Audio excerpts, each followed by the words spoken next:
afternoon. Hi, Rebecca. Hello, friend. Hello. Thank you all for joining us on our first Forward Friday, which is a part of a series of talks that we're going to be hosting ongoing through our 21-day challenge. If you are not familiar with our 21-day racial equity and social justice challenge, let me tell you a little bit about it.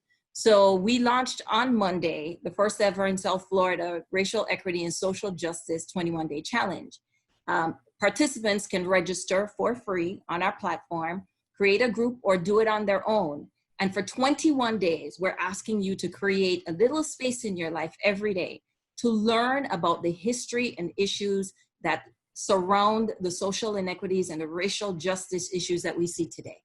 This week, we started with voting and voting rights. Throughout the next 4 weeks, 5 days a week, not Saturdays and Sundays, every day in your inbox, you get a nice curated snippet of information that builds on itself throughout the weeks to inform you. You can read something, sometimes it's several articles, sometimes it's something to read, sometimes it's an interactive tool, sometimes it's a podcast, sometimes a podcast is inserted within an article.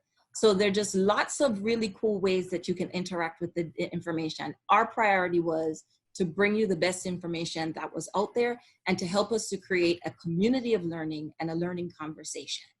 Today's guest is Rebecca Fishman Lipsey, President CEO of the Miami Foundation, who I have to say was the very first organization to step forward and say, we understand that racial justice is an issue. We've always understood it, but now we're going to do something even more than we've done about that by supporting specific organizations who are doing this work and have been doing it, including YWCA and about 7 other organizations in Miami, and are now looking to continue that, not only with their own lens internally, but to allow us to look at systemic change externally. So it made complete sense that because they were the first, that they were going to be the first at this table.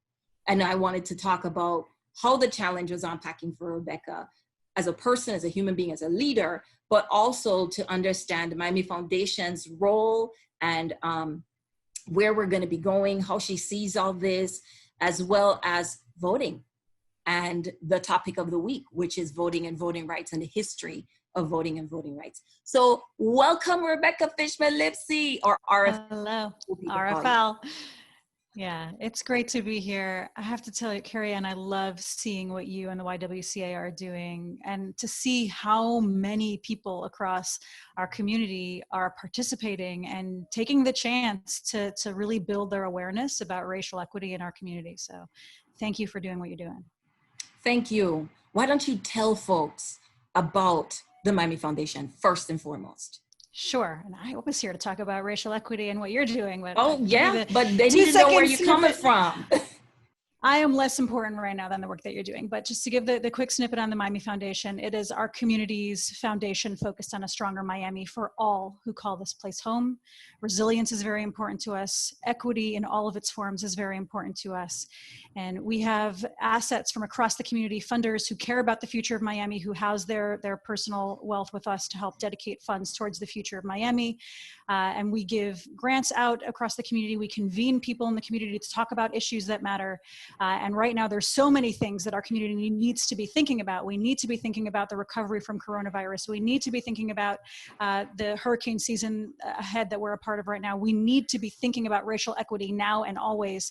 And so I love what it is that you're doing. And we were talking, even before you launched it officially, we were talking about the concept, and it is brilliant and it's important because you're right. It takes 21 days to build a habit.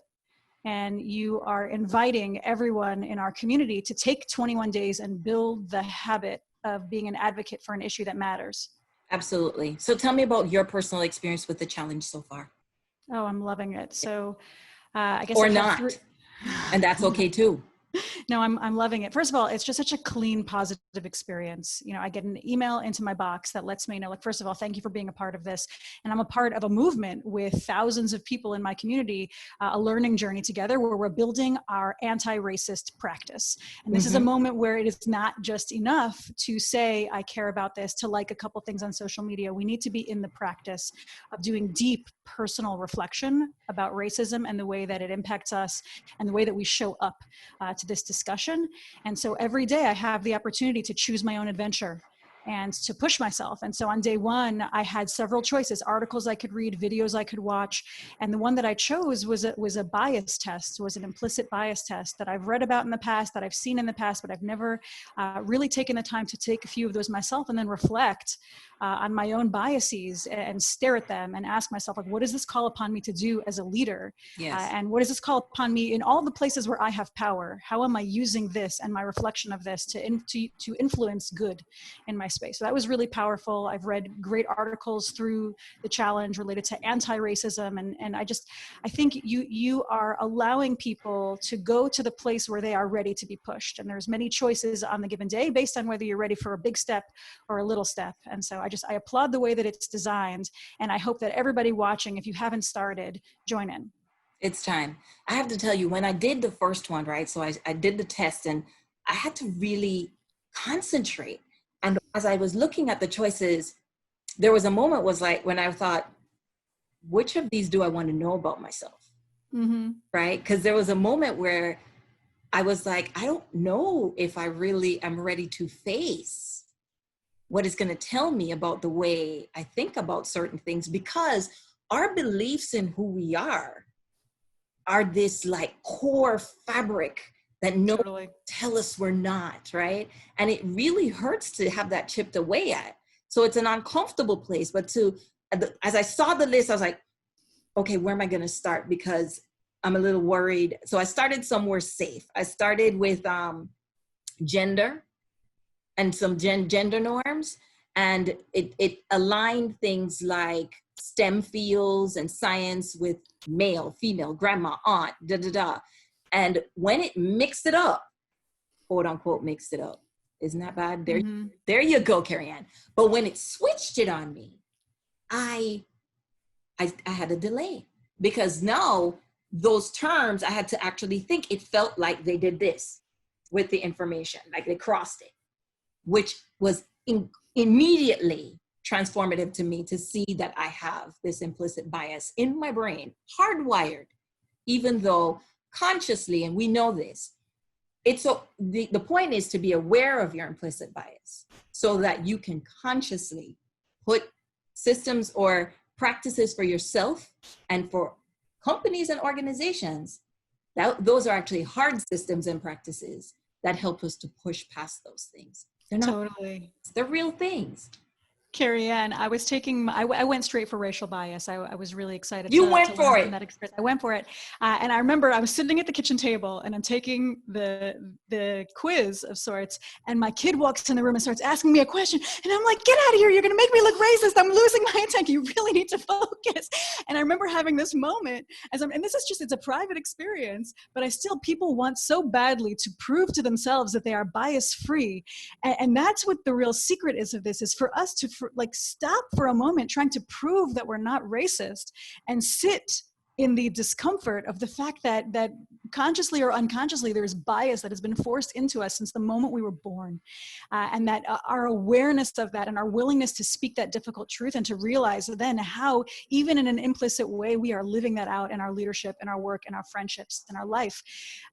It was a powerful moment for me to realize my panic and my fear of learning what I didn't want to see at the other end of that quiz. Yeah. I totally feel you. I was like, don't talk to me right now. Don't talk to me. Talk to me right now. As if somehow we could prove to the computer what we know will never be true. Like, none of us are free from bias, and we need to know that and own that and actively work against that in our work. And I think that was part of the power of that exercise. Absolutely. And really each of the exercises. So I can't wait for day 4. I love it. And I'm encouraging, my team is enjoying it. My board is enjoying it. I know many of my friends are tuning in too. I'm glad. What do you think companies, organizations, agencies should be doing like yours to take action in this time? What space should they be sitting in right now? Yeah. So there's the public space and there's the private space work. And and it is heartening to see so many companies right now feel, whether it's through peer pressure and social pressure or actual responsibility, they feel the responsibility to say something in public in this moment that demonstrates their commitment to equity. And so I applaud seeing that, and I hope every company takes the time to say the words of affirming that they care about equity. But the harder work, and the work that I hope all corporations will do, is the long-term scrub of practices internally. And so like on our end at the Miami Foundation, we made a statement. It was fun for me on my first day of work to say, okay, I've started, let's go. And then for us to launch a racial equity fund focused on us taking our resources and giving to the fight to end inequities in our community. But the harder work was then us saying, like, let us look at every layer of our practice at the Miami Foundation and where we have inequity in our own work. And whether that's our hiring practices, what it takes to become a part of our network, and where we're giving and how we communicate. And so we pulled together 3 different committees on our team to scrub different layers of our practice and to look across the country to see best practice that is anti-racist. And for us to ask ourselves, like, which of these practices do we need to implement right now in our space? And so I would ask companies, like, don't just make a statement in this moment, but look at your leadership, look at your board, look at your representation, look at your communications, look at your hiring practices, look at your pay equity, and ask yourself what you need to be doing to live out the values that you're claiming on your social media.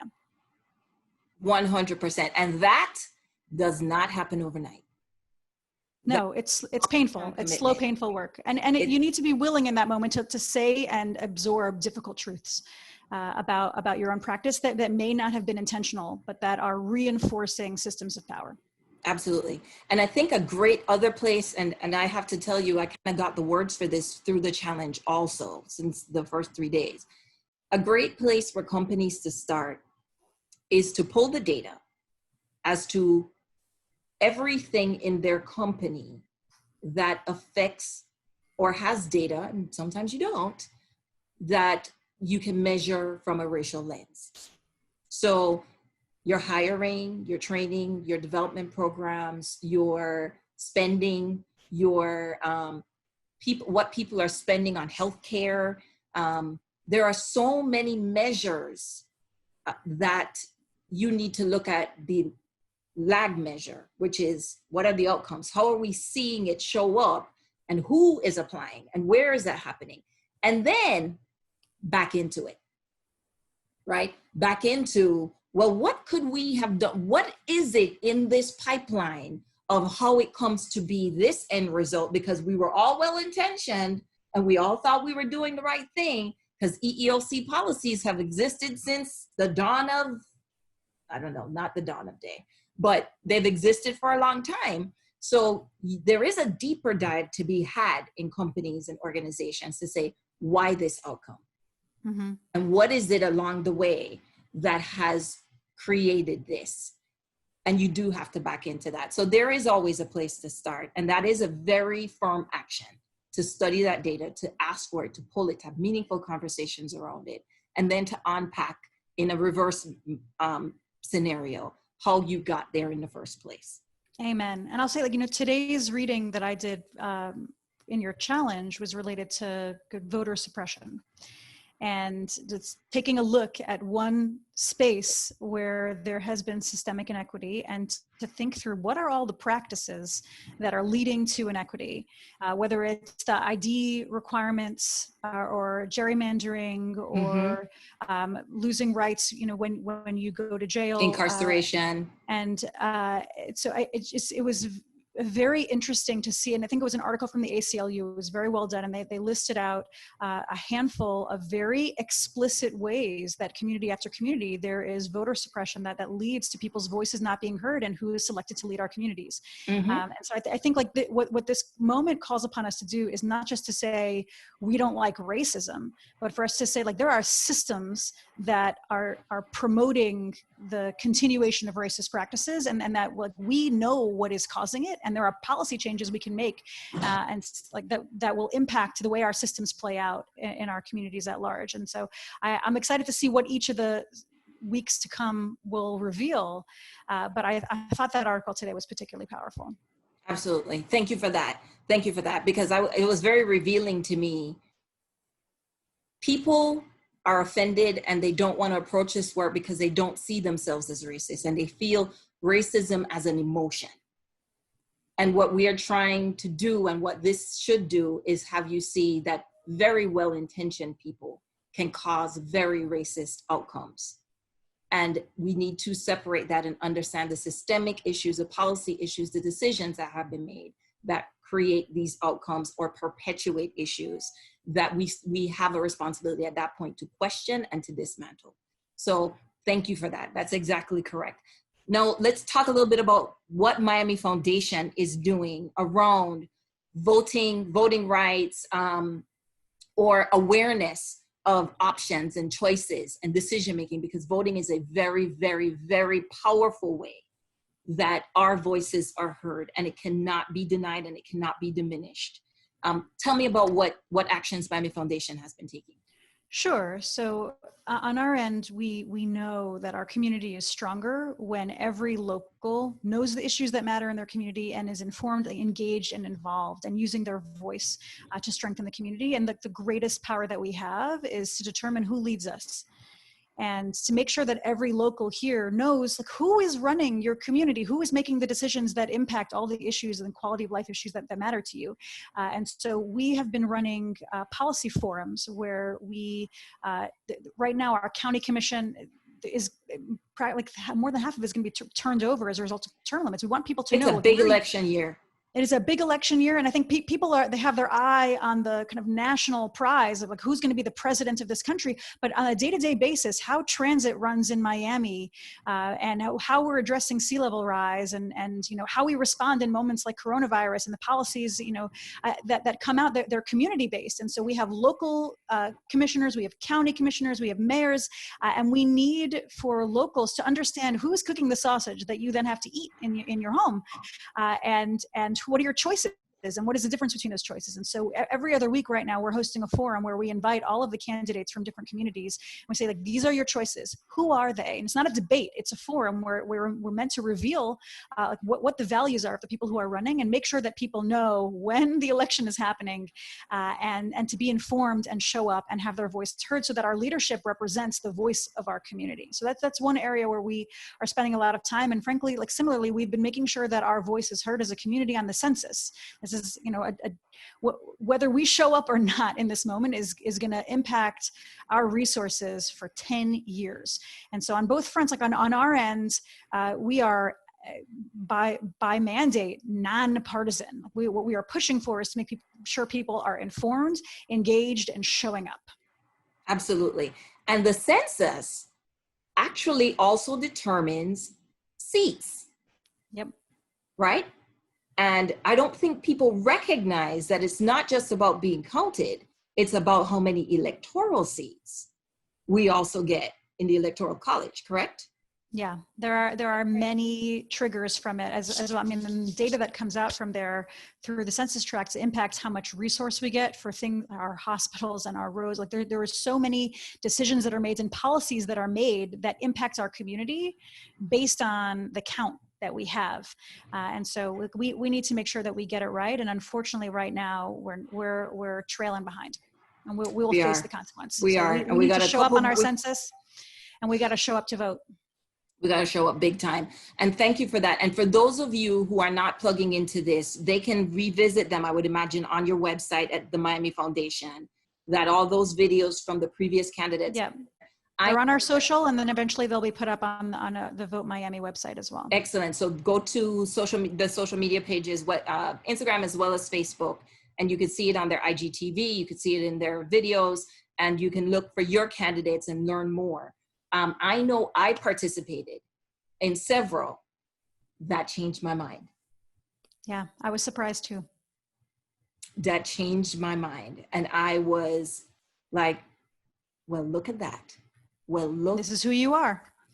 So it is so important before you get to the polls that you do your homework. I think so we have a Facebook community supporting the conversation and the learning experience. And one of the comments was about, yesterday and voting and so on and so forth. And we were talking about someone made the connection of how the test that was used, the literacy test that was used to prevent Black people from voting previously back in history, I can't remember the exact date right now, and how crazy that literacy test was. I've taken that test. Then they likened it to what the language feels like on the ballot. And they felt this is no joke. I have no idea what this thing is saying. And I know there's lots of work and lots of legalese that goes into creating that final language that ends up on the ballot. But you gotta know, you don't do your homework before you walk into that polling booth. There's no way you're gonna figure it out from that little sentence or paragraph or big I agree. paragraph. So there is one resource that we're involved with that will be helpful for that. So if people go, and it's not up yet because we have some time still to find out what's going to be on the ballot, but when people go in advance of the election to votemiami.org, there is a resource for you to find out votemiami.org. Votemiami.org, and you can see what's going to be on your ballot. And it explains in clear English for you, based on your address, all the everyone who's going to be running, and it'll break down who they are and where they stand on different issue areas. And then also, what are all the referendums that are happening? Like, what are those in plain English? What are you voting for? And what does it mean? What does that mean? What does it mean? Like, if you vote yes for that, this is what you can expect to have happen. If you vote no for that, this is what it means, right?